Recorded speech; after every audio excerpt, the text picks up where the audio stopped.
Hello friends, welcome back to my new vlog. Hope कि आप सब लोग बहुत अच्छे होंगे। मैं भी बिल्कुल ठीक हूँ। यहाँ पर मैंने जल्दी से बच्चों का नाश्ता बनाया, बच्चे तैयार हो रहे थे और फिर हम लोग निकल पड़े स्कूल की तरफ।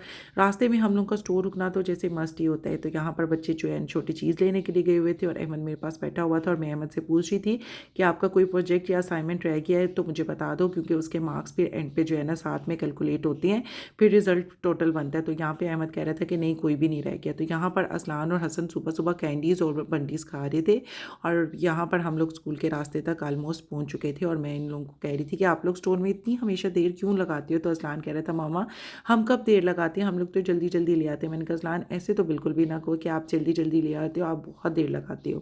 खैर यहाँ पर मैंने इन लोगों को जल्दी से ड्रॉप किया और अहमद का कोई भी फ्रेंड उसको नज़र आ जाए तो फिर तो अहमद का गाड़ी में बैठना मुश्किल हो जाता है। यहाँ पर उसका फ्रेंड नज़र आ गया था तो अहमद का बैठना मुश्किल हो गया था। घर आई, जल्दी से सारा काम समेटा, डॉक्टर साहब को भेजा और मैं निकल पड़ी जिम की तरफ। आज जाते हुए रास्ते में इतनी मज़े की बूंदाबांदी स्टार्ट हो गई थी और मैं दुआएं कर रही थी कि अल्लाह जी ये बारिश तेज़ हो जाए ताकि मौसम हमारे यहाँ पर भी खुशगवार हो जाए, क्योंकि बहुत शदीद गर्मी होगी। इतनी शदीद गर्मी होगी है कि आप जैसे ही बाहर निकलते हो तो दिल चाहता है कि बाहर निकलना बस झूठ ही हो जाए, किसी तरह हम लोग बाहर ना निकलें। तो मैं यहाँ पर दुआएं करी थी कि अल्लाह जी ये बारिश बहुत तेज़ हो जाए ताकि मौसम एक दफ़ा काफ़ी ठंडा सारा हो जाए। लेकिन बारिश जो है, जैसे ही मैं जिम पहुँची तो बारिश तो बिल्कुल स्टॉप हो गई थी और यहाँ पर पूल इतना शदीद गंदा हुआ हुआ है, इसका पानी इतना ग्रीन हुआ हुआ है, ऐसे लगता ही नहीं है जैसे ये जो है ना इंसानों के नहाने वाला पूल है। खैर मैं जल्दी से जिम में आई और आकर मैंने जल्दी जल्दी जिम स्टार्ट करना शुरू किया, क्योंकि मुझे पता था मुझे जाते हुए बहुत सी चीज़ें भी रास्ते में से लेनी है और घर जाके खाना शाना भी बनाना है, क्योंकि बच्चों ने जो है ना आ जाना मेरे घर जाते ही। और यहाँ पर मैं आके सबसे पहले जो है ना अपना आकर मटर का पुलाव रखा। आज मुझे कुछ समझ नहीं लग रही थी क्या पकाऊँ क्या ना पकाऊँ, क्योंकि कोई भी सब्ज़ी बना लो वो भी बच्चे नहीं खाते हैं, कोई दाल चावल बना लो वो भी बच्चे जो है बहुत तंग करके खाते हैं।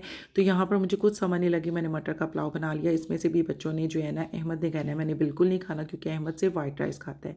तो यहाँ पर मैंने जल्दी से वो खाना रखा, दूध को रखा ऊपर के वो भी बॉयल हो जाए। और यहाँ पर मैं आ गई कि मैं सबसे पहले जो है ना गिफ्ट्स पैक कर लूँ, क्योंकि आज मुझे हसन के फ्रेंड की तरफ जाना था। वो मेरी भी बहुत अच्छी फ्रेंड है और हसन का भी वो बहुत अच्छा फ्रेंड है, तो मुझे उनकी तरफ जाना था। तो मैंने कहा जल्दी से पहले गिफ्ट्स पैक कर लूँ, क्योंकि अगर बच्चे आ गए तो फिर बच्चों के साथ पैक करना बहुत मुश्किल हो जा रहा है। उन्होंने मुझे कहना था इनको खोल कर दिखाओ, तो यहाँ पर क्योंकि लैम्प को, कैंडल स्टैंड को उन्होंने पूरा खोल कर दिया हुआ था, तो मैंने कहा इन्होंने कहना है कि नहीं इसको भी फिक्स करके दिखाओ। तो मैंने कहा नहीं, मैं जल्दी से पैक कर लूँ ताकि उनके आने से पहले पहले जो है ना मेरी सारी चीज़ें पैक हो जाए। तो यहाँ पर मैंने जैसे पैक की, मैंने मासी को कहा कि इनको जो है ना आप ड्राइंग रूम में उठा के रखें, क्योंकि बच्चों के सामने हुई तो बच्चों ने तो इनको बिल्कुल टिकने नहीं देना। और यहाँ पर ये मेरे तूफ़ानी एंटर हो चुके थे। जैसे ही मैंने अभी चीज़ें रखवाई हैं तो ये लोग आ गए और फिर इनको मैंने जल्दी से नहलाया धुलाया। जुम्मा पढ़ के आए तो मैंने यहाँ पर आते ही सबसे पहले खाना रख दिया, क्योंकि मुझे खुद भी बहुत तेज़ भूख लगी हुई थी। मैंने नाश्ता भी नहीं किया हुआ था, बस ये भागम भाग में जो है ना मेरा नाश्ता भी रह जाता है। तो यहाँ पर मैंने डॉक्टर साहब से कहा कि चलाएँ खाना खाते हैं। सबसे पहले हम लोग खाना खाने लगे और उसके बाद दोपहर को इनको ट्यूशन से हम लोगों ने सीधा पिक किया और अपनी फ्रेंड की तरफ आ गए। हसन ने आते सबसे पहले इस डोगू को पकड़ा, क्योंकि ये डोगू स्पेशल हसन को दिखाने के लिए लाया गया था। और वो दोनों फ्रेंड्स जो है ना इस डोगू के पास ही रहे और अहमद यहाँ पर बैठा हुआ बोर हो रहा था, क्योंकि वो अपने फ्रेंड का वेट कर रहा था। उसका फ्रेंड अभी तक नहीं आया था और यहाँ पे ये छोटी छोटी डेकोरेशन पीसेस को देखकर खुश हो रहा था कि कितना क्यूट लग रहा है। मैंने कहा अहमद इसको प्लीज़ वापस रख दो, लेकिन वो कह रहा था कि नहीं मामा मैं सिर्फ देख रहा हूँ और मैं वापस रख देता हूँ। मैंने कहा ठीक है। और यहाँ पर इसका फ्रेंड आ गया था तो ये बेहद खुश हो गया कि मेरा फ्रेंड आ गया। ये बार बार मैसेज भी कर रहा था कि आप कब तक आओगे। और यहाँ पर अजलान, ये सब क्लास वैल्यूज़ अजलान की बैठी हुई थी और अजलान इनके साथ बैठा जो है ना कार्टून इंजॉय कर रहा था। यहाँ पर ये सब मज़े से कार्टून देख रहे थे और अजलान मेरा ऐसा ही है, वो हर एक का फ्रेंड है, हर एक का फ्रेंड है क्लास में।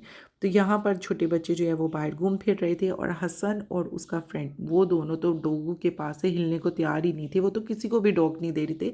दोनों ने अपनी नीचे जो है ना बनाई हुई थी कि ये सिर्फ हमारा है। तो यहाँ पर ये मज़ेदार किस्म का दस्तरखान लग चुका था और बहुत हर चीज़ बहुत डिलीशियस, और देखिए कितनी प्यारी हर चीज़ को मेंटेन करके उन्होंने रखा हुआ था। तो यहाँ पर जो है ना बहुत अच्छी प्रेजेंटेशन के साथ हम लोगों का जो है ना इवनिंग लंच, लंच कह दें ब्रंच कह दें जो भी कह दें डिनर कह दें, वो हम लोगों का रेडी था। और ये गोलगप्पों का सेक्शन था और यहाँ पर बच्चों के लिए सबसे ज़्यादा अट्रैक्शन ये गोलगप्पों का सेक्शन ही था, क्योंकि सारे बच्चे जो हैं इसी साइड पर आ रहे थे कि इसको हम लोग खाएँ। तो यहाँ पर मेरे दो शैतान भी आ चुके थे। जैसे ही उनको पता चला, अजलान आल्दो पहले खाना खा रहा था, लेकिन उसको जैसे ही पता चला कि हसन गोलगप्पे खा रहा है तो वो भी फ़ौरन आ गया कि मामा सबसे पहले मुझे गोलगप्पे दे दें। उसने अपनी फ़ौरन प्लेट साइड पे रखी। मैंने इसको कहा कि अदलान पहले कुछ और खा लो, लेकिन नहीं, इन दोनों बच्चों ने गोलगप्पे ही गोलगप्पे खाए। और यहाँ पर ये मज़ेदार किस्म का मीठा था और बहुत मज़े का, बहुत डिलीशियस मीठा था। मैंने फिर अपनी फ्रेंड से इजाज़त ली कि हमें इजाज़त दें, क्योंकि मैं 5:30 से गई हुई थी और तकरीबन 8:30 हो गए थे। मैंने कहा मुझे इजाज़त दें, क्योंकि इस साइड पे मैं फ़र्स्ट टाइम आई थी, वेरी फ़र्स्ट टाइम मैं इस साइड पर आई थी। और डॉक्टर साहब भी जो है ना हम लोगों का वेट कर रहे थे ऑफ़िस में। तो हम लोगों ने उनसे इजाज़त ली और फिर हम लोग सीधा अपने ऑफ़िस में पहुँचे। मैंने कहा यहाँ से डॉक्टर साहब को पहले उठाएँ, और यहाँ पर मैंने एक बच्चे को कहा था कि कोई भी एक जाओ और बाबा को बुला लाओ, लेकिन यहाँ पर तीनों निकल कर गए, क्योंकि ऑफ़िस तो इनके लिए अट्रैक्शन है। सब लड़के जो है इनसे बहुत करते हैं, तो ये ऑफ़िस इनके लिए हमेशा अट्रैक्शन का बायस होता है कि इन लोगों को वैसे भी होता है कि हमें ऑफ़िस ले जाओ, ऑफ़िस ले जाओ। और जब आज मैंने इन लोगों को कहा तो ये फ़ौरन से निकले कि हम लोगों को भी जो है ना साथ ले जाओ। तो डॉक्टर साहब ने मुझे कहा कि अम्मा आई हुई हैं, तो चलो वहाँ पर चलते हैं, अम्मा को मिल लेते हैं। मैंने कहा मैं प्लीज़ बाद में मिल लूँगी, अब जो है ना काफ़ी थक गई हैं, सुबह से मेरी जो है ना भाग दौड़ लगी हुई है। अब हम लोग घर चलते हैं, बच्चे भी जो है ना रेस्ट कर लें। आप बल्कि छोटे बच्चों को भी घर छोड़ कर जाइएगा। डॉक्टर साहब के वो बच्चे जो है ना वो कह रहे थे कि नहीं हम लोगों ने भी साथ जाना है। मैंने कहा नहीं, बस सुबह से जो है ना आप लोग चल सो चल चल लगी हुई है, स्कूल ट्यूशन, उसके बाद फिर ये दावत पर। आप जो है ना शराफत से घर आ जाओ। छोटे बच्चे आल्दो नहीं आ रहे थे, लेकिन मैंने कहा नहीं, आपने इनको घर छोड़ कर जाना है, क्योंकि वो बाबा के साथ बैठ गए थे और मैं और अहमद यहाँ पर एक साथ थे। तो यहाँ पर आज इतनी अच्छी हवा चल रही थी। अहमद कह रहा था मामा कहाँ अच्छी हवा चल रही है। मैंने कहा गाड़ी में आपने एसी इतना तेज़ किया है इसलिए नहीं आपको लग रही, लेकिन हवा अच्छी चल रही है। तो यहाँ पर आकर इन लोगों ने थोड़ा सा खेला और फिर मैंने इनको कहा शराफत से अब सारे बच्चे लेट जाओ, क्योंकि अब जो है ना काफ़ी टाइम हो गया और आप लोग बहुत ज़्यादा थके हुए हो। आप सुकून से जो है ना सब लोग रेस्ट करो। तो यहाँ पर छोटे बच्चों ने जेलीज़ खाएँ और फिर ये लोग सोने के लिए तैयार हो गए। होप गाइस कि आपको आज का व्लॉग पसंद आया होगा।